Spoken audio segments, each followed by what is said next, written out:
"It's hopeless," said Wheaton Scott. "We've had him for 2 weeks, and if anything, he's now wilder than ever." He and Matt were sitting on the steps of Scott's house and looking at White Fang, who was at the end of his stretched chain, snarling, trying to get closer to the other dogs. "We should give him a chance," said Matt, "and turn him loose, but with a club." Scott nodded slowly, and Matt took a club and came up to the chained animal. White Fang snarled but didn't move. He didn't take his eyes off the club for a second. "See him watching the club?" asked Matt. "It's a good sign. He's no fool. Back." White Fang couldn't believe he was free. He didn't know what to think of it. He walked slowly and carefully to the corner of the room. "Poor devil," Scott said in a sad voice. "What he needs is a bit of human kindness." He walked over to White Fang and began talking to him gently. And at the sound of his voice, White Fang began to growl. But the god didn't make any movement, only talked and talked in a quiet, soft voice. He talked to White Fang as nobody had done before.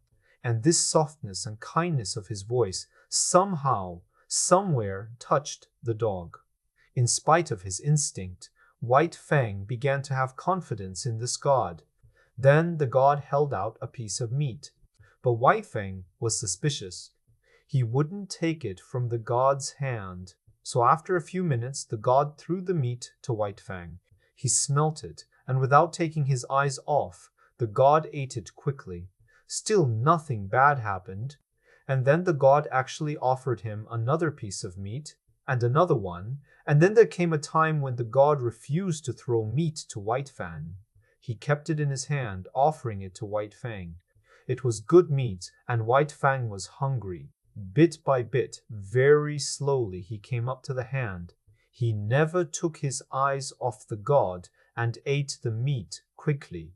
He licked his fangs and waited. The god offered him more meat, talking to him in his soft and quiet voice. Then the god's hand began to move in his direction.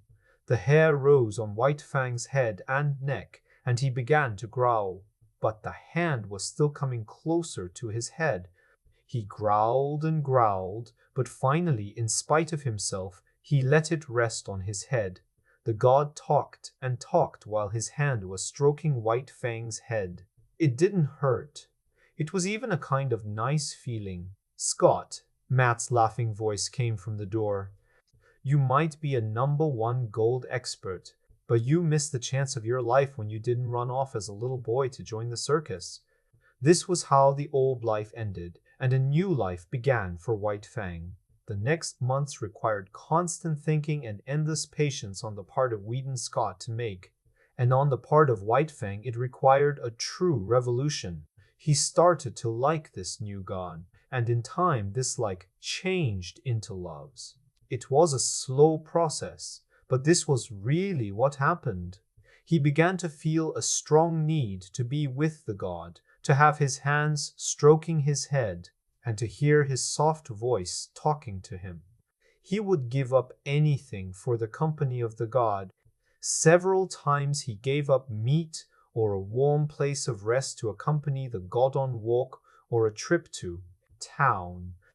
Months passed and the two of them grew to love each other, so much that when a time came for Wheaton Scott to go back to his family in the south, there was no question of White Fang not going with him.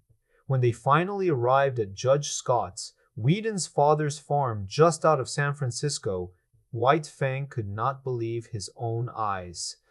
There was a big house with a garden around it, and pastures with lots of live animals walking free. Soon he would have to learn that those live things were not to be killed. There were also people, all of whom, in White Fang's opinion, wanted to get much too close to his love god. But soon he learned they were family of the god and as such had to be respected. And there was a female dog called Collie, who White Fang tried to avoid at all times. His instinct wouldn't allow him to attack her, but she had no such instinct and would snarl at him whenever she saw him. It was a truly new life for White Fang, and he was learning new rules every day. But he would learn anything for the sake of pleasing his love master. Time passed, and White Fang adapted more and more to the life on the farm. He grew to respect his master's family and to ignore the farm animals. He even got used to Collie, who was surprisingly nice to him at times. He was happy for the first time in his adult life. It was about this time that the newspapers were writing about nothing but the escape of Jim Hall from the worst prison in the country. Jim Hall was a ferocious man and had committed a terrible crime. It was Whedon's father, Judge Scott, who had sentenced him to life in prison 3 years before. And it was then that Jim Hall promised he would escape from prison and kill the judge. Now everybody at the Scott farm was afraid that Jim Hall was going to keep his promise. White Fang didn't know any of these things, but he had a secret with Alice, his master's wife. Every night when everyone was in their beds, Alice would come downstairs and let White Fang into the house. Both of them knew it was against the rules, which said that the dogs would sleep outside. So every day, early in the morning when everyone was still in bed, Alice would come down again and let White Fang out. On one such night, while all the house was asleep, White Fang woke up and lay very quietly. He smelt a strange god's presence in the air. The god walked softly, but White Fang could walk even softer. He followed the god unnoticed until the god stopped at the staircase leading to the family bedrooms. The hair stood up on White Fang's neck, and when the god lifted his foot to go up, White Fang attacked without warning. The whole house awoke in alarm. The noise from downstairs sounded like a terrible battle, but it lasted no longer than 3 minutes. And by the time Whedon Scott had switched the light on in the hall, it was all over. Not knowing yet what had happened, he and Judge Scott began to slowly go downstairs with their guns ready. But there was no need for the guns. White Fang had done his work. Whedon Scott came up to the dead man lying on the floor and turned him over to see who it was. "Jim Hall," said Judge Scott, and looked meaningfully at his son. Then they turned to White Fang. He too was lying on his side. His eyes were closed and his body seemed to grow weaker and weaker on the floor. Judge Scott looked at him and picked up the phone to call in a doctor.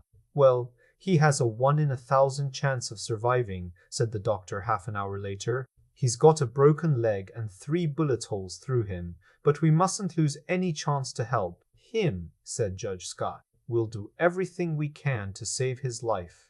And they did. For weeks, the whole family was employed to look after White Fang, who, since he couldn't move, mostly slept and dreamt a lot. Then there came a day when the last bandage and the last plaster were taken off. The whole house gathered around White Fang. He was still very weak and could barely stand on his 4 legs. "He'll have to learn to walk again," said the doctor. "He might as well start now. I won't hurt him." And so White Fang was taken outside to walk. But he was still weak and he didn't go far. He lay on the nearest lawn and rested.